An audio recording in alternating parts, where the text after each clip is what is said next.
గజం భూమి కేవలం 5,000తో 605 గజాల భూమిలో 630 స్క్వేర్ ఫీట్ సింప్లెక్స్ హౌస్ కేవలం 36 లక్షలు మాత్రమే. హలో నాగరాజ్ గారు. హలో అమీర్ కశ్యప్ గారు.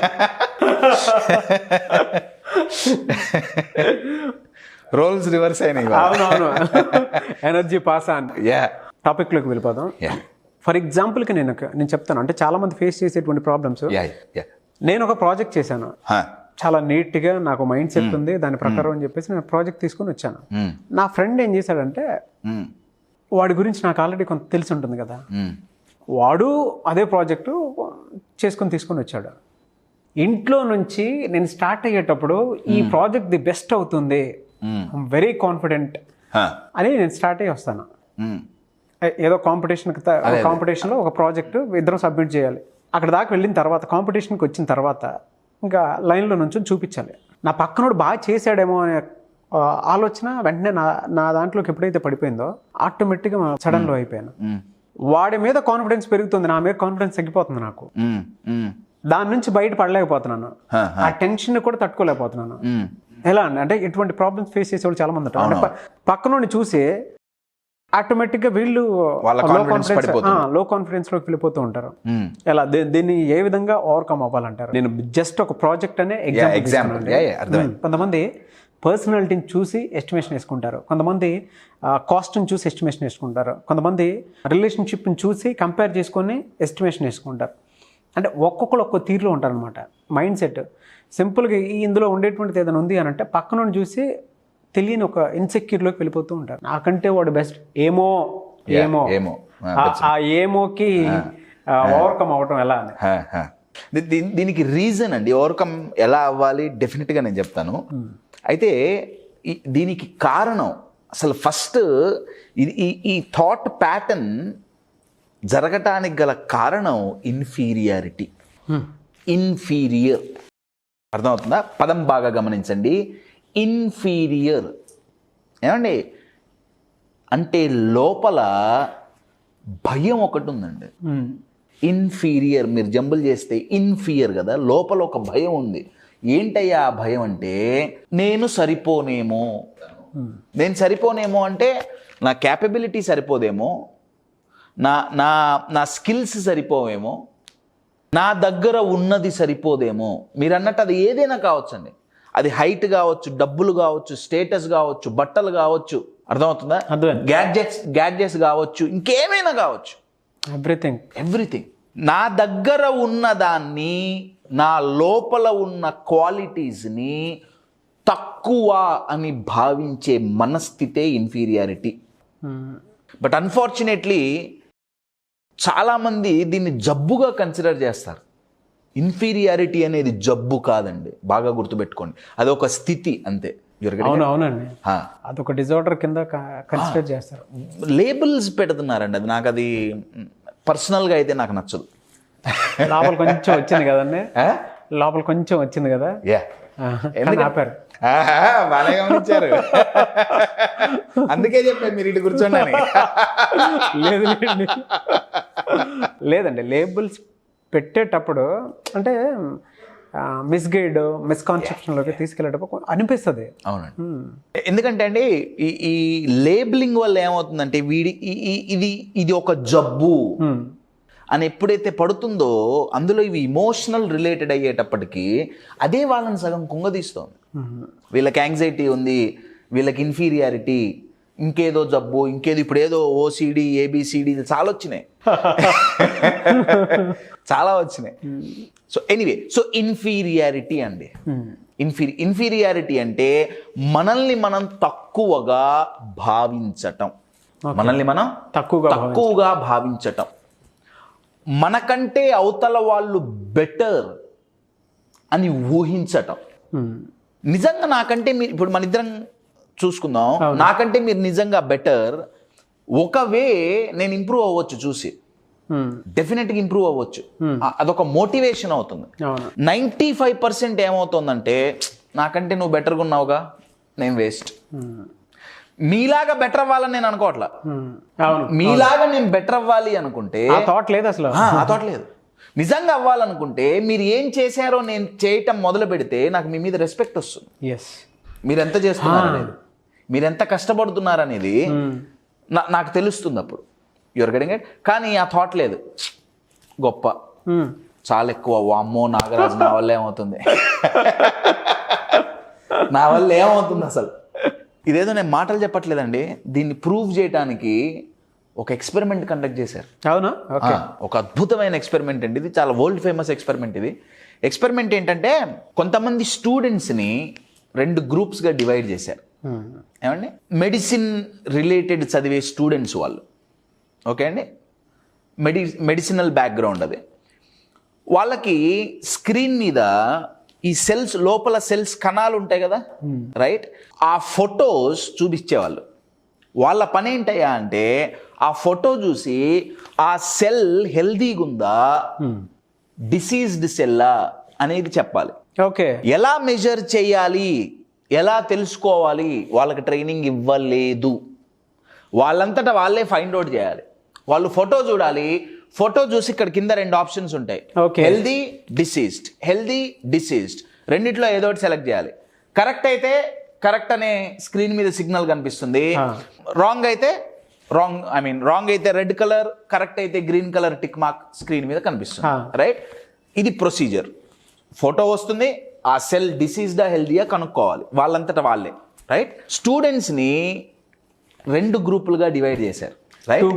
2 గ్రూప్స్ వేరే వేరే రూమ్స్లో ఉన్నారు. చూపించినవి same images, same images. Group number 1కి ఏం చేశారంటే వాళ్ళు చూసి ఎనలైజ్ చేసి రైట్ అంటే వాళ్ళు చెప్పిన ఆన్సర్ రైట్ అయితే ఎగ్జాక్ట్గా మీరు చెప్పింది రైట్ అని చూపించారు, రాంగ్ అయితే రాంగ్ అని చెప్పారు, రైట్. గ్రూప్ నెంబర్ 2కి అలా చెప్పలేదండి. రైట్ అయినా కానీ వాళ్ళకు వచ్చే మెసేజ్ ఏమొచ్చేదంటే, ఇప్పుడు సెల్ ఫోటో వచ్చింది, వాళ్ళు ఏదో సెలెక్ట్ చేశారు, ఇది హెల్దీ సెల్, వాళ్ళకి స్క్రీన్ మీద ఏమొచ్చేదంటే కాదు, your answer is wrong. So వాళ్ళు ఇంకా ఎనలైజ్ చేశారు, అరే ఇది హెల్దీ సెల్ అనుకున్నానే, ఓ అన్హెల్దీ సెల్ అయితే ఇట్లుంటుందేమో. సో వాళ్ళ ఎనాలిసిస్ పెరిగింది. కొన్ని రోజుల తర్వాత 2 స్టూడెంట్లు వచ్చి థీసిస్ సబ్మిట్ చేశారు. హెల్దీ సెల్ అంటే పలానా పలానా పలానా పలానా ఇలా కనిపిస్తుంది. గ్రూప్ నెంబర్ 1 వాళ్ళు ఒక థియరీ ఇచ్చారు, గ్రూప్ నెంబర్ 2 వాళ్ళు ఒక థియరీ ఇచ్చారు. అయితే 2 థియరీలు కరెక్టే. గ్రూప్ నెంబర్ థియరీ చాలా సింపుల్గా ఉంది, గ్రూప్ నెంబర్ 2 థియరీ చాలా కాంప్లికేటెడ్గా ఉంది. ఎందుకంటే వాళ్ళు ఎన్నిసార్లు రైట్ అన్నా కాదు తప్పు అనేటప్పటికి రైట్ ఎతకటానికి వాళ్ళు ఇంకా కాంప్లెక్స్ వేసి ఎతికారు. అబ్బా. బట్ గ్రూప్ నెంబర్ 1కి రైట్ అనగానే ఆ రైట్ అని స్క్రీన్ మీద వచ్చేసేటప్పటికి వాడికి డీప్గా పోలే. నా 2 ఆన్సర్లు కరెక్టే, ఇద్దరి విధానం కరెక్టే. వీళ్ళు సబ్మిట్ చేయడానికి వెళ్ళినప్పుడు ఎప్పుడైతే ప్రజెంటేషన్కి వెళ్ళారో ఇందాక మీరు అన్నట్టు, గ్రూప్ నెంబర్ 1 వాళ్ళకి గ్రూప్ నెంబర్ 2ని చూసి ఇన్ఫీరియారిటీ వచ్చింది. అరే వీళ్ళు ఇంత కాంప్లెక్స్గా అంటే వీడికి ఎంత నాలెడ్జ్ ఉంది, చెప్పేది ఒకటే. మీరు ముఖ్యేదంటే ఇటు చెప్తున్నారు, వాళ్ళు ఇటు చుట్టూ తీసి చెప్పారు, వామ్మో ఎంత నాలెడ్జ్ ఉందో. యాక్చువల్గా సేమ్ ఉంది. You're getting my point. So experiment ఏం ప్రూవ్ చేస్తుందంటే, నా దగ్గర ఉన్నదే అవతల వాడి దగ్గర ఉన్న ఆ ప్రెజెంటేషన్ డిఫరెంట్గా ఉండేటప్పటికి వామ్మో వాడు గొప్ప.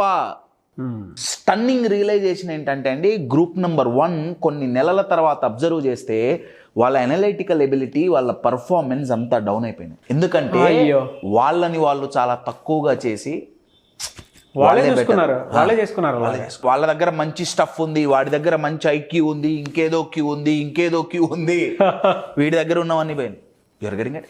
ఇన్ఫీరియారిటీ కనపడని దొంగండి, దోచేస్తాడు మొత్తం, కూల్చేస్తాడు మొత్తాన్ని. అబ్సల్యూట్లీ. 100 ఫ్లోర్లు ఉన్న బిల్డింగ్ అయినా, 100 ఫ్లోర్ల బిల్డింగ్ అయినా కింద ఒక బాంబు పెడతారండి. ఓల్డ్ బిల్డింగ్స్ కూల్ చేయాలంటే ఒక చిన్న బాంబు పెడతారు, ఎంత ఎత్తున్నా కిందకు పడిపోతుంది. అంత డేంజరస్ బాంబ్ ఇన్ఫీరియారిటీ. అబ్బా. మీరు కూల్ చేస్తుంది అన్నారు కదా, కూల్ చేస్తుంది, లోపల మన మీదున్న మనకున్న నమ్మకాన్ని చంపేస్తుంది. ఇట్స్ జస్ట్ అ పర్స్పెక్టివ్ అండి, దృష్టికోణం, మనల్ని మనం ఎలా చూసుకుంటున్నాం. ఇప్పుడు ఇది నేనండి అనుకుందాం ఫర్ అన్ ఎగ్జాంపుల్. నేను దీన్ని ఏ యాంగిల్లో చూస్తానో దాన్ని బట్టి ఇది ఎంత హైట్లో ఉందో కనిపిస్తుంది. అవును, యువర్ గెటింగ్ ఇట్. నేను పైనుంచి చూసానా 10 అడుగుల నుంచి ఇదంతా హైట్ కనపడదు. నేను కింద నుంచి చూసానా వామ్మో ఎంతుందో. Your getting my point. నన్ను నేను ఎలా చూసుకుంటున్నా, ఏ యాంగిల్లో చూస్తున్నా, దట్స్ మోస్ట్ ఇంపార్టెంట్. చాలా చాలా చాలా ఇంపార్టెంట్. కానీ బిలీఫ్ పెరగాలి అంటే సెల్ఫ్ అప్రిషియేషన్ చాలా చాలా ఇంపార్టెంట్ అండి. ఎవరైతే ఈ 3 చేయండి అండి, ఇన్ఫీరియారిటీ పోవాలంటే ఈ 3 వెరీ పవర్ఫుల్ అండి. Number 1, appreciate your self. ప్రతి ఒక్కళ్ళు చెప్పేదే, కానీ చాలా పవర్ఫుల్ అండి.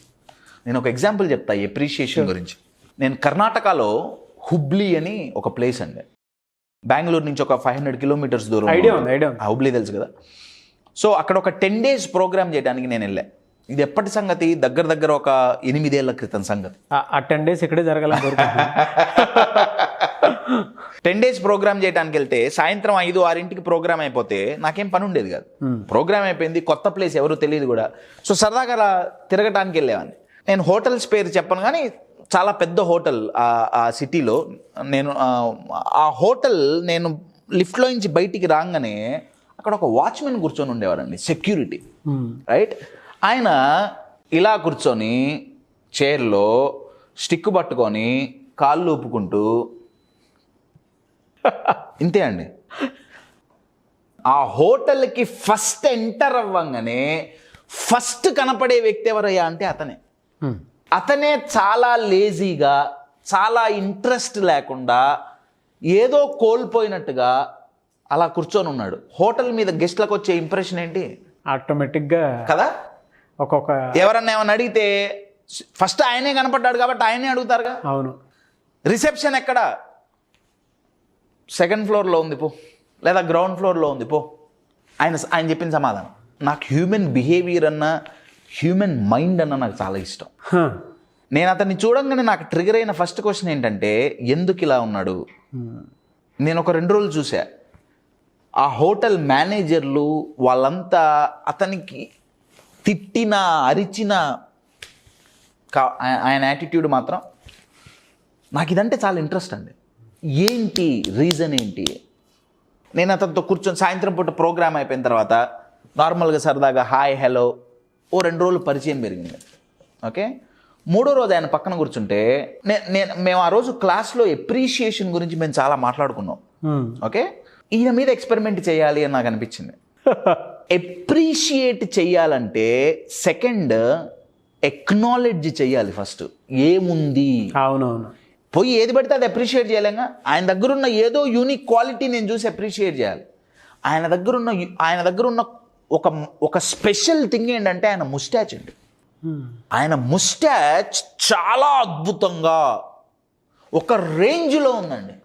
నాదేమో క్లీన్ షేవ్, ఇక్కడేం లేదు. నేను ఆయన పక్కన కూర్చొని ఇంతే సేమ్ సూటెడ్ బూటెడ్ ప్రోగ్రామ్ అయిపోయిన తర్వాత ఎమ్మటే ఆ రోజు ఈవినింగ్ 5:30కి ఆయన దగ్గర పక్కన కూర్చొని, అన్నా నీ ముస్టాచ్ సూపర్ అన్నా ఒక సెల్ఫ్. ఫస్ట్ ఒక 2 నిమిషాలు కొంచెం అన్కంఫర్టబుల్గా ఫీల్ అయ్యాడు. తర్వాత నేను చాలా జెన్యూన్గా తనని అప్రిషియేట్ చేస్తున్నాను అని తనకు అర్థమైంది. విదిన్ సెకండ్స్లో అండి తన మొహంలో ఒక గ్లో వచ్చింది, బాడీ లాంగ్వేజ్ మారిపోయింది. ఆయన అన్నాడు, సార్ నేను రోజు అర్ధగంట ఈ ముస్టాచ్ని ఇలా పెట్టడానికి, యువర్ గెటింగ్ ఇట్, మెయింటైన్ చేయడానికి నాకు రోజు అర్ధగంట టైం పడుతుంది. పట్టించుకునేవాడేవాడు? చూసి అప్రిషియేట్ చేసి, ఆయన అప్రిషియేట్ చేయట్లేదని బాధపడలా, కానీ ఆయన చెప్పాడు అర్ధగంట పడుతుంది. No response. ఎప్పుడైతే ఆయనకి ఆ ఒక క్వాలిటీ అప్రిషియేట్ చేశామో ఆయన కనెక్ట్ అయ్యాడండి. బిలీవ్ మీ అండి, 10 రోజుల్లో ఆయన ఇంగ్లీష్లో కొన్ని సెంటెన్సులు నేర్చుకున్నారు నా దగ్గర. ఆయనకి ఇంగ్లీష్ రాదు. 10 రోజులు అయ్యేటప్పటికి ఆయన పరిస్థితి ఏంటంటే, కుర్చీ లేదు, చేతిలో కర్ర లేదు, ఓన్లీ స్టాండింగ్ అండి పొద్దున్నుంచి సాయంత్రం వరకు. ఎవరన్నా వస్తే hello sir welcome to this hotel, మొత్తం మారింది. Your getting it? ఎలా? అప్రిషియేషన్. నేనేదో చేశానని చెప్పట్లేదండి. Your getting my point? నేనేదో చేశానని చెప్పట్లా. The power of appreciation is such. Yes. కానీ అప్రిషియేట్ చేయాలంటే ఫస్ట్ ఏముందో ఎక్నాలెడ్జ్ చేయాలి. బయట వాళ్ళని అప్రిషియేట్ చేయటం మంచిది నేను కాదనట్లా, మనల్ని మనం అప్రిషియేట్ చేసుకుంటున్నామా? మనం ఎంత చేసినా, ఎంత మంచి చేసినా ఎక్కడో ఏదో తేడా కొడితే దాన్నే పట్టుకొని మనల్ని మనం సాగొట్టుకుంటున్నాం. ఇన్ఫీరియారిటీ రాక ఏమొస్తుంది మరి? ఇందాక చూపించిన ఇమేజ్ అదే కదా. యాపిల్ ఫుల్గున్నా ఏం లేదు, అంతా ఎంటీ అవుతుంది. So appreciate your self. Appreciate చేయాలంటే మీలో ఉన్న స్పెషల్ క్వాలిటీస్, మీ స్ట్రెంగ్స్, మీరు ఏమంటారో వాటికి ఏ పేరు పెడతారో వాటిని ఎక్నాలెడ్జ్ చేయాలి. సో అప్రిషియేట్ చేయాలంటే ఎక్నాలెడ్జ్ చేయాలి. ఎక్నాలెడ్జ్ చెయ్యాలి అంటే థర్డ్ మనల్ని మనం అన్కండిషనల్గా యాక్సెప్ట్ చేయాలి. బా, వెరీ పవర్ఫుల్. Very powerful. ఎప్పుడైతే మనల్ని మనం యాక్సెప్ట్ చేస్తామో అప్పుడు మనలో ఉన్న క్వాలిటీస్ని మనం ఎక్నాలెడ్జ్ చేస్తాం. మనం వన్స్ ఎక్నాలెడ్జ్ అంటే గుర్తించడం. గుర్తిస్తే ఎప్రిషియేట్ చేయకుండా ఉండం. ఎప్పుడైతే ఈ 3 జరుగుతాయో ఇన్ఫీరియారిటీ ఎంత ఫాస్ట్గా వచ్చిందో దానికి డబుల్ స్పీడ్లో వెనక్కి వెళ్ళిపోతుంది. Accept yourself my dear friends. Start taking care about yourself. మనం ఎవరిని కలిసి లాస్ట్లో వెళ్ళిపోతున్నా మనం ఏం చెప్తాం? Take care. Take care. Are you taking care of yourself is my first question. Emotionally and mentally take care. Thank you so much Ameen Kashyap గారు. Thank you.